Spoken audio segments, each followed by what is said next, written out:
Hello student, welcome to my channel BCA वाले Guruji. BCA वाले गुरुजी में आपका स्वागत है। आज हम एक नया टॉपिक लेकर के आप लोगों के समक्ष आए हैं। वो टॉपिक है रैम। प्रीवियस लेक्चर में हमने प्राइमरी मेमोरी में रोम के बारे में डिस्कस किया।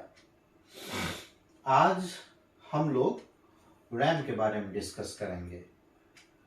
ये रैम प्राइमरी मेमोरी ही है।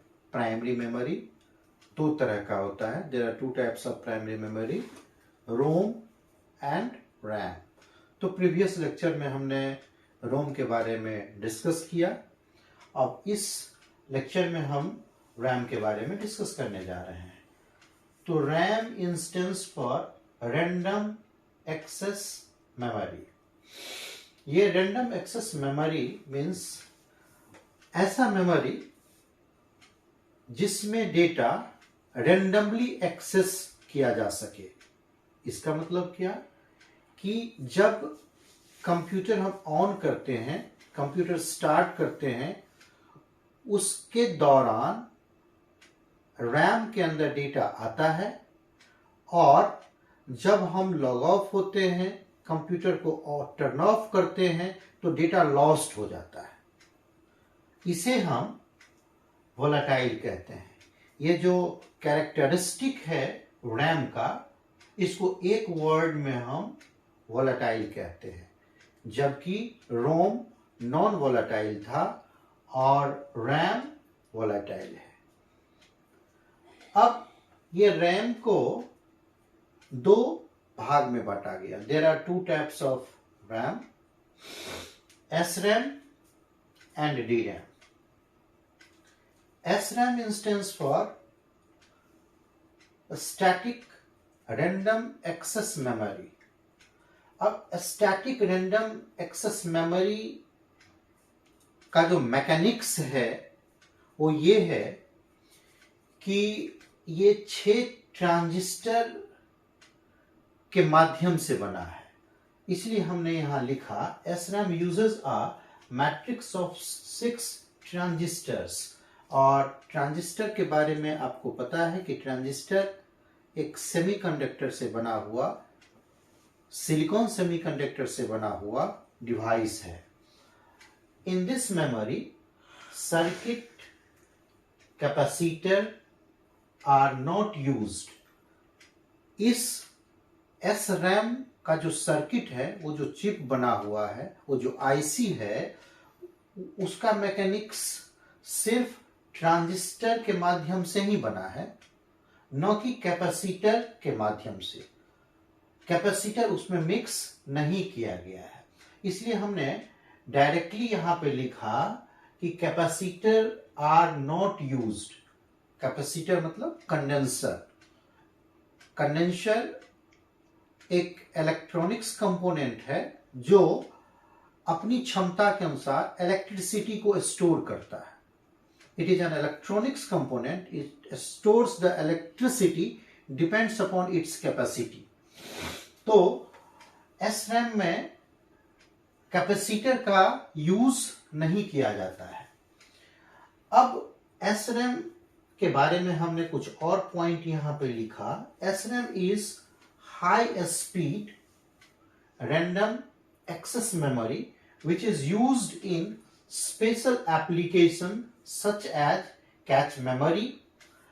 ये SRAM का जो यूजेबिलिटी है, हाई स्पीड होने के कारण, क्योंकि इसका मैकेनिक्स ट्रांजिस्टर से हुआ है तो इसकी स्पीड हाई होगी और ये लंबे समय तक सस्टेन करेगा, क्योंकि कैपेसिटर का ये कैपेसिटी होता है, उसका एक कैरेक्टरिस्टिक होता है कि इट टेंड्स टू लीक।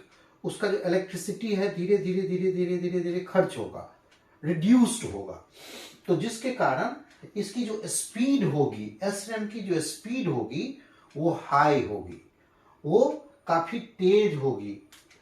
और इसीलिए इसका इस्तेमाल, SRAM का इस्तेमाल कैश मेमोरी भी इसको प्रोनाउंस करते हैं, के लिए यूज किया जाता है। अब इसका जो कुछ और यूजेबिलिटी है, SRAM इज रिलेटिवली एक्सपेंसिव। मतलब जब हम कंपैरिजन करेंगे DRAM के रिस्पेक्ट में तो SRAM थोड़ा एक्सपेंसिव होता है। इसीलिए कंप्यूटर का जो यूज किया जाता है मैक्सिमम DRAM ही कंप्यूटर में यूज होता है, SRAM का इस्तेमाल बहुत कम होता है। तो हमने कुछ इसको पॉइंट आउट किया कि SRAM कंज्यूम मोर पावर। इसके अंदर ट्रांजिस्टर्स होते हैं जिसके कारण ये पावर को ज्यादा कंज्यूम करता है, पावर को ज्यादा खर्च करता है। SRAM has long data life. इसके अंदर जो डेटा आता है SRAM के अंदर रिस्पेक्टिवली DRAM, ये लंबे समय तक रहता है। SRAM are expensive, obviously transistor लगे होने के कारण ये महंगा होता है। SRAM low density device, SRAM used as cache memory या कैच मेमोरी। इसके बारे में हमने इन डिटेल्स डिस्कस किया SRAM। अभी ओवर द SRAM DRAM का जो कैरेक्टरिस्टिक है उस पर हम लोग डिस्कस करें। DRAM instance for dynamic random access memory. अब ये इसका जो मैकेनिक्स है, इसका जो मैकेनिज्म है, उसमें एक ट्रांजिस्टर और कैपेसिटर लगा हुआ होता है, कंडेंसर लगा हुआ होता है। बट नेचुरल कैपेसिटर लगे हुए होने के कारण इसके डेटा स्टोरिंग कैपेसिटी जो होती है वो लेस होती है इन रिस्पेक्ट ऑफ SRAM। इसी को हम इस शब्द में लिखे हैं कि made up one transistor and one capacitor. एक ट्रांजिस्टर और एक कैपेसिटर से ये बना हुआ होता है। इन DRAM the data and information is stored in the form of an electric charge on the capacitor. Since capacitor losses it's data, capacitor लगे हुए होने के कारण इसके अंदर से डेटा का लॉस होता है, डेटा लीक होता है। DRAM is a small size and less expensive type of RAM. For this reason, it is used as RAM in most computer system.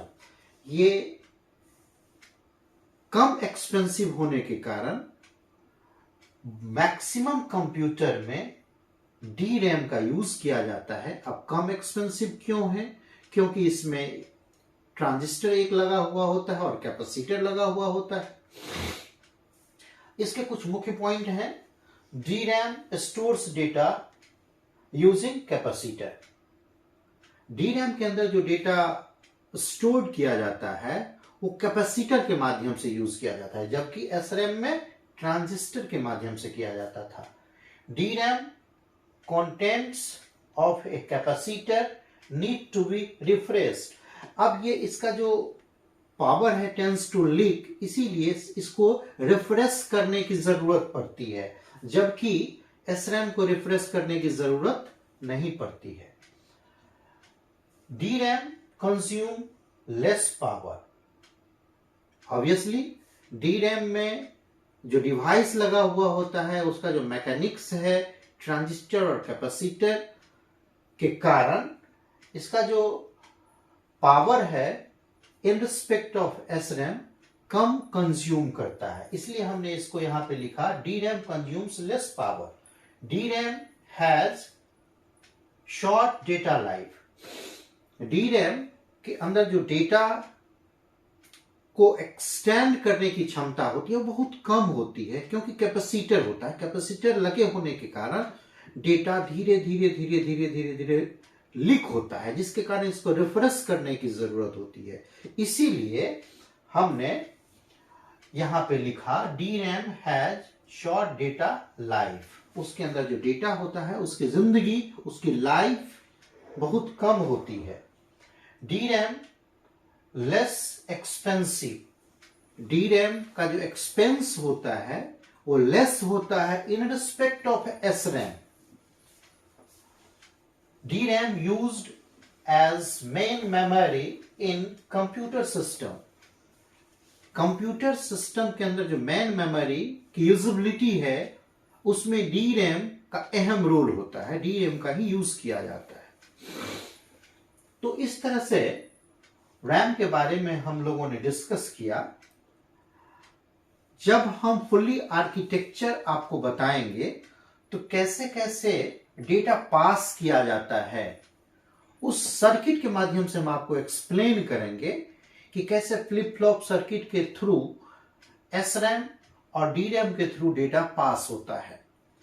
तो अभी हम कंप्यूटर फंडामेंटल के पॉइंट ऑफ व्यू से हमने इस टॉपिक को डिस्कस किया. इसमें अगर किसी तरह का डाउट हो तो आप मुझे कमेंट करेंगे, मुझसे पूछेंगे. और अगर अभी तक आपने मेरे चैनल को सब्सक्राइब नहीं किया होगा तो सब्सक्राइब करेंगे, लाइक करेंगे, बेल आइकन को प्रेस करेंगे और कमेंट करेंगे. क्वेश्चन अगर होगा आपके पास तो हमसे क्वेश्चन पूछेंगे. नेक्स्ट वीडियो में हम मास मेमोरी, सेकेंडरी मेमोरी जिसे कहते हैं, उसके बारे में डिस्कस करेंगे. Thank you.